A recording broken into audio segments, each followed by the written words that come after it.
Hi hello. അപ്പോൾ ഇന്നത്തെ video എന്ന് വെച്ചാൽ കുറച്ച് ടിപ്സ് പറഞ്ഞു തരാനാണ് കേട്ടോ. അപ്പം ടിപ്സ് നമ്പർ 1 എന്ന് പറയുന്നത് നമ്മളിപ്പോൾ എന്തെങ്കിലും ചെയ്യുന്നുണ്ടെങ്കിൽ, അതായത് നമ്മുടെ അരിയുണ്ടല്ലോ.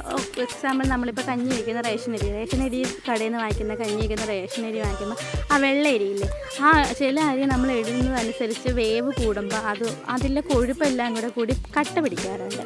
അപ്പോൾ അങ്ങനെ കട്ട പിടിക്കാതിരിക്കാൻ വേണ്ടി നമ്മൾ എന്ത് ചെയ്യണമെന്ന് വെച്ചാൽ, നമ്മൾ ആദ്യം ഒരു വെള്ളം ഊറ്റി കഴിച്ചിട്ട് രണ്ടാമത് ഒരു വെള്ളം കൂടെ ഇട്ട് കൊടുത്താൽ മതി.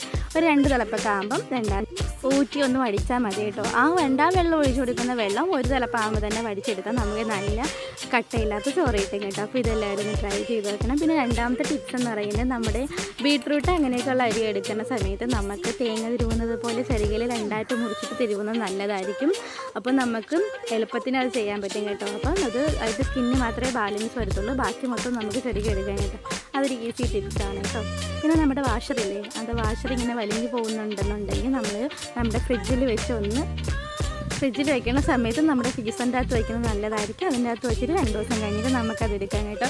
അത് നമുക്ക് ഉപയോഗിക്കാൻ നല്ലതായിരിക്കും. കടയിൽ പോയി വാങ്ങിക്കേണ്ട ഒരു ആവശ്യമില്ല. അടുത്ത ടിപ്സ് എന്ന് പറയുന്നത്, നമ്മുടെ സവാള ഉള്ളിലേക്ക് അരിയുമ്പോൾ നമ്മുടെ കണ്ണൊക്കെ എരിയത്തില്ല. അപ്പോൾ അങ്ങനെ ഇരിയാതിരിക്കാൻ വേണ്ടി ഒരു വിക്സ് മിഠായി എന്തെങ്കിലും ഉണ്ടെങ്കിൽ എടുത്ത് കഴിച്ചിട്ട് വായിലിട്ടിട്ട് അരിഞ്ഞാൽ മതി. കാരണം നമ്മൾ ആ സമയത്ത് ആ സ്മെല്ലും ആ ഒരു ഇത് കൊണ്ടാണ് നമുക്ക് ആ എരിച്ചിൽ വരുന്നത്. അപ്പോൾ ആ ഒരു ഇതുണ്ടെങ്കിൽ നമുക്ക് വിക്സ് മിഠായി അങ്ങനെയൊക്കെയുള്ള കഴിക്കുമ്പോൾ നമുക്ക് അങ്ങനെ ഒരു പ്രശ്നം ഉണ്ടാകത്തില്ല. അപ്പോൾ ഇതൊന്ന് ചെറുതായിട്ടൊന്ന് ഫോളോ ചെയ്യാൻ നോക്കണം കേട്ടോ.